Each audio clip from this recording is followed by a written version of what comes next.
No se asusten, este es el origen de muchas fortunas. Cuando yo vi esto me pregunté qué rayos era. Realmente no había manera de adivinar. Un castillo que funcionó como prisión antes y después del 59. Que son visibles en todo el alrededor del castillo siempre y cuando le dé el sol. Pero el cubano de a pie no se lo puede permitir. ¿Cómo está? Porque hay inactividad aquí y hoy todas las actividades y todo. ¿Cuánto se le cobra a los cubanos y cuánto se le cobra a los extranjeros? ¿Tú eres extranjero cubano? Y se busca causa de muerte, dice disparo de proyectil, lugar a la izquierda. Un tanto romper el silencio alrededor de lo que fue y lo que constituye. Por eso es que está tan socavado el muro. No tenían idea de dónde estaban. No tenían noción de que había.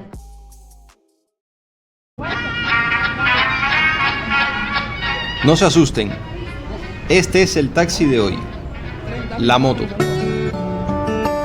Ya les había comentado en otros videos que en muchas partes de Cuba este medio de transporte se utiliza como taxi. Muy frecuente. Hay a quien le gusta, hay a quien no le gusta. Dime si te montarías tú. El viaje que voy a dar cuesta 150 pesos, poco menos de $1. Muchos preferirían un carro, pero el cubano de a pie no se lo puede permitir. Estamos cruzando el puente de la Concordia. Aquí entramos en el barrio de Versalles.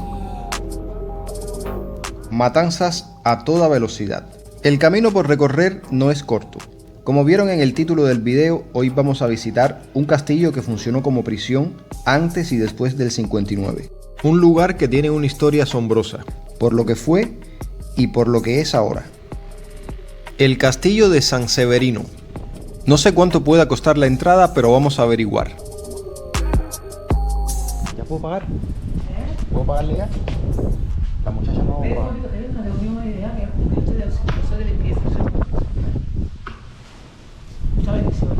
Bendiciones. ¿Dónde se paga? Buenas tardes. Yo le pago a usted. ¿A usted se le paga? No, no es a mi hija la cajera. ¿Dónde está la cajera? ¿Dónde está la cajera? Usted es cubano, por supuesto. Claro, no me está viendo a mí como te estaba hablando. Puede ser. Con la soltura que te estaba hablando. Puede ser argentino. ¿Argentino? Y Claro. sale por el puente. Saco, pero... ¿Qué es lo que usted quiere? ¿Visitar el castillo como tal? Si me pudieran dar un tour guiado, mejor. Así me digo. No, porque hay inactividad aquí y hoy todas las actividades y todo. No puedo ni mañana. Ve a buscar a la cajera y págale a la cajera. Yo supongo que la cajera sea eso que está allá. Bueno, ya ustedes escucharon ya que cuando hay visita no se muestra el lugar porque, no sé, supongo que están la gente aquí, los gordos de camisa cuadro, qué sé yo. Vamos a ver si les puedo mostrar esto hoy. Buen día, amor. ¿Es a ti a quien le debo pagar mi entrada? ¿Cuánto te debo pagar? ¿Va a ser un recorrido con una guía o solo? Bueno, me dijeron que no me pueden guiar hoy. Ajá. Me dijeron eso. Sí, porque hay aquí una conferencia y hay invitados y esas cosas de abajo. Entonces sería de 125 pesos. ¿Cuánto se le cobra a los cubanos y cuánto se le cobra a los extranjeros? ¿Tú eres extranjero cubano? A ver, ¿qué tú crees que soy? Bueno, el problema es, yo no te veo como el cubano que viene, ¿ves? Te veo como esa. Y entonces a veces como que confunden a uno, ¿ves? Y hay veces que los extranjeros, ¿ves? Los extranjeros te juegan y cuando Te llegan juegan ahí cabeza. arriba se les va algo, tú sabes, de su Claro, deje. sí, Y entonces la técnica que piensa que uno le está dando una entrada falsa. Claro. Y entonces por eso a veces, no, la de ustedes solita es 10 pesos. Qué barato. No, porque hay tipos y tipos. Pues la suerte nos acompaña. Así que aquí comienza nuestro recorrido por el castillo. Igual que tiene 329 años de historia y tiene 3 etapas fundamentales. Se construye un día después de las actividades por la fundación de la ciudad de Matanzas, Sí. en 1693. El 12 de octubre se funda la ciudad de Matanzas y el 13 de octubre se bendice la piedra fundacional del castillo de San Severino. El objetivo con el que se comienza la construcción de la fortaleza era defender la ciudad y la bahía de Matanzas, o sea, la bahía y la posterior ciudad que estaba en ese momento empezando. Y a mitad de los años 1700, siglo XVIII, pasa de ser fortaleza militar a ser prisión. Se convierte primeramente en una prisión militar y después una prisión general hasta los años 1980 del siglo XX. Después de 1980 queda en total estado de abandono, casi por 20 años. Y en el año 1994 comienza la UNESCO, funda un proyecto llamado la Ruta del Esclavo. Y se da Matanzas, y bueno, dentro de Matanzas el Castillo de San Severino, un posible sitio que pudiera ser el museo de unicotismo en Cuba, pero no se abre hasta el 2002. Fueron 20 años, ya le digo, de abandono, que hizo que, si se fija, todos los muros que tiene el castillo alrededor estaba lleno de plantas oportunistas, porque vas a ver que el puerto de Matanzas está bien cerca, se carga fertilizante a granel y la brisa trae el fertilizante a los muros del castillo. De ahí que había en todos los alrededores, sobre los muros y murallas, 107 árboles como este, 107 jagüeyes. Esta es la entrada original del castillo, no esta que tomamos, esto fue una adecuación que se hizo para poder hacer el recorrido.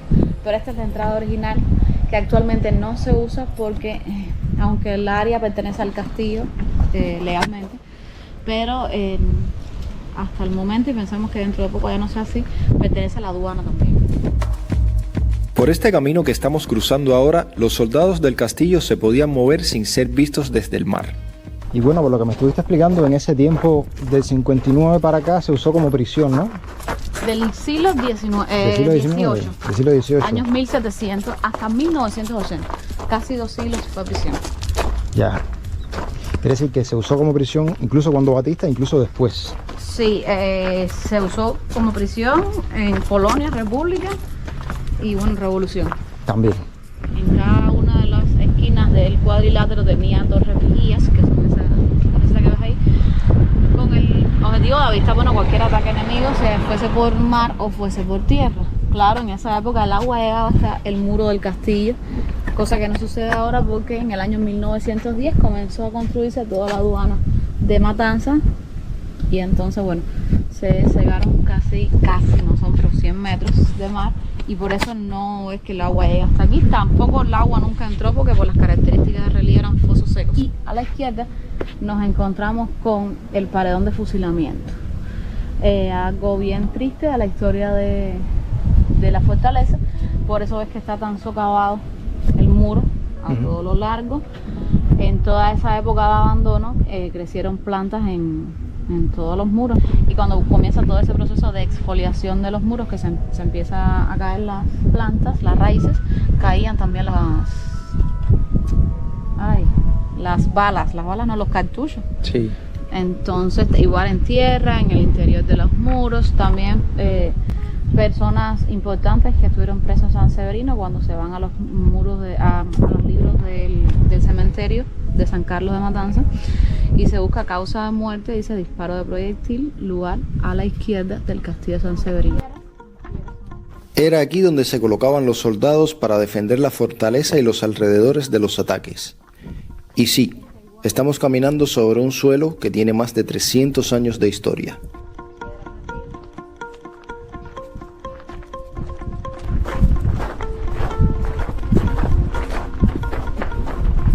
Buenas tardes.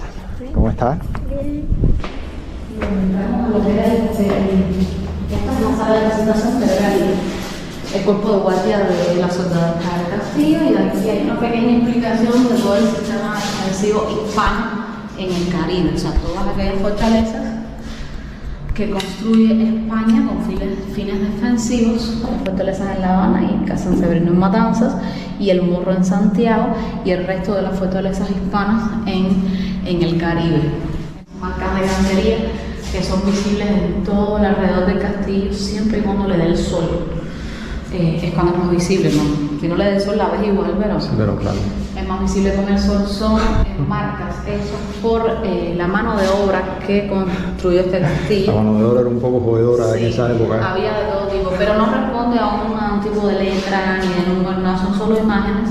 Y según los investigadores se cree que fueron los esclavos que construyeron el castillo. la mano de obra que se utilizó para construir San Severino fueron esclavos, que no estuvieron presos aquí, ni de un día ni nada, solamente eran traídos por sus dueños durante el día para construir el inmueble y después se retiraban por la noche. O sea que los dueños cobraban por el trabajo de los esclavos. Exacto. Aquí pueden ver una cronología que marca los sucesos ocurridos en el castillo y también en Matanzas. Además de las fechas, señala también a las personas implicadas. Dejando atrás esta sala, vamos a adentrarnos en lo que fue la Plaza de Armas.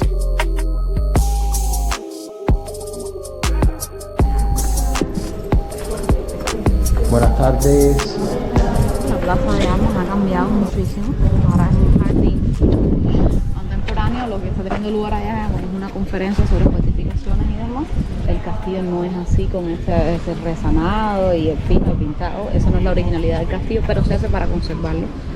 Porque es muy agreste la situación con el mar tan cerca, el salitre, la humedad, la erosión, la corrosión. Entonces allá estaba la cocina y bueno, el salón de, vamos a decir, el comedor. Del lado allá de ese muro está la rampa, que la vas a ver después, y las bovedillas bajo la rampa, que son esas pequeñas bóvedas, eran letrinas. Letrinas no como acusados, sino donde se echaba la basura, era un basurero. El siglo XVIII para el castillo de San Severino fue polémico, ya que la inexistencia de una cárcel en Matanzas hacía que todo tipo de imputados vinieran a parar aquí. Un siglo después ya sería ampliamente considerado como un presidio.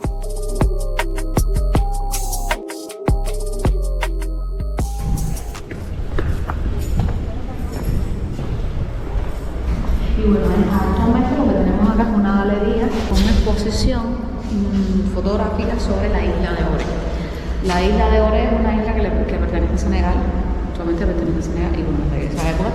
Y desde el siglo XVI comienza a ser uno de los puertos donde se hacía todo el proceso de contrabando con las personas que se tomaban presas en África para trasladarlas, para clasificarlas, venderlas y trasladarlas a América. No solo estaba Corea, estaba huida también en Benín. En otro momento se llamaba Reino del Dahomey en África. Y bueno, habían diferentes puertos. En el caso de Gore, actualmente es Patrimonio Mundial de la Humanidad.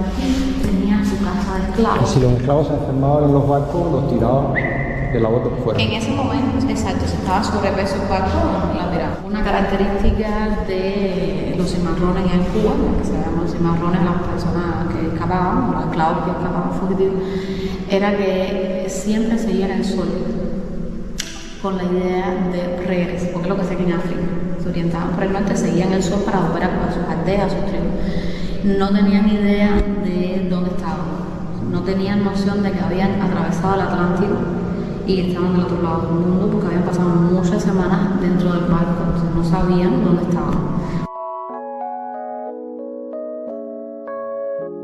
Estamos, bueno, delante de una instalación de Junior Salomón, un artista matancero.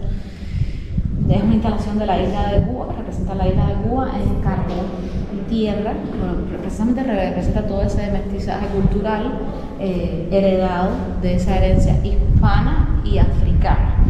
Aun cuando la cultura cubana tiene más de 18 componentes etnográficos de muchos lugares que no son solamente hispanos y africanos. Estamos hablando de influencia asiática, francesa, alemana, de muchas partes del mundo, no solamente. Pero bueno, básicamente nuestro mayor legado es hispano y africano. Cuando hablamos de África, entonces no estamos hablando de un país, estamos hablando de regiones, tribus, países, bien amplio, ¿no? ¿Qué es lo que se conoce actualmente como cultura cubana? Sabes que en Cuba no hay ninguna evidencia en comunidades, ni siquiera en las artes, de lo que fue la comunidad primitiva en Cuba. De eso no quedó nada. De hecho, no hay reservas de nativos como hay en otros países. Las pinturas que están a tu espalda son obras de Emilio Farril, que es un artista que trabaja acá en el castillo, y tienen un fuerte componente religioso, porque bueno, la religión forma parte de lo que llamamos cultura. Y terremoto, que estamos en el Museo de la Ruta del Esclavo, y a partir de toda esa herencia que África trajo a Cuba está la religión inmersa. El mensaje de la exposición es un tanto romper el silencio alrededor de lo que fue y lo que constituye la esclavitud transatlántica. Y si te fijas, enfrente de cada rostro hay un espejo, y cuando te miras en el espejo te ves a ti mismo, pero estás viendo también otros rostros, y es el rostro de una persona castigada, esclavizada, y es el rostro del dolor, la pena, que precisamente es el rostro de la esclavitud. Aunque casi no se hable de esto, la esclavitud es el origen de muchas fortunas. El museo tiene una sala donde se pasan materiales audiovisuales para concientizar sobre la vergüenza que ha sido la esclavitud. Y también lo que es, porque todavía existen diversas formas de esclavitud moderna, aunque no se traten en estos materiales. También se recoge un poco de lo que es la religión afrocubana, su historia y su influencia en la cultura cubana. Puede que el mejor sitio para aprender más sobre este tema sea el Callejón de Hamel, en La Habana. Las condiciones a las que se expone esta edificación obligan a un mantenimiento anual. Se ha salvado mucho, aunque no todo lo original ha sido encontrado. Por ejemplo, la campana que estamos viendo aquí se supone que sea de alguna iglesia. Algunos artefactos han tenido que ser desarmados para poder restaurar otros. Cuando yo vi esto me pregunté, ¿qué rayos será? Realmente no había manera de adivinar. Si ustedes también se están preguntando, pues aquí está la respuesta. Un soporte para cañón. Bueno, pues nada, la suerte nos acompaña como siempre. Pudimos entrar y recibimos un tour guiado. Espero que les haya parecido interesante el tema que vimos en este video. Si así lo fue, dejen un like, compártanlo, y si no lo han hecho aún,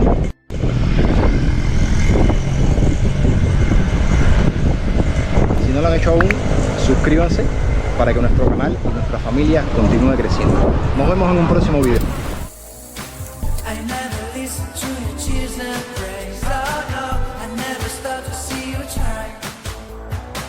I never listen to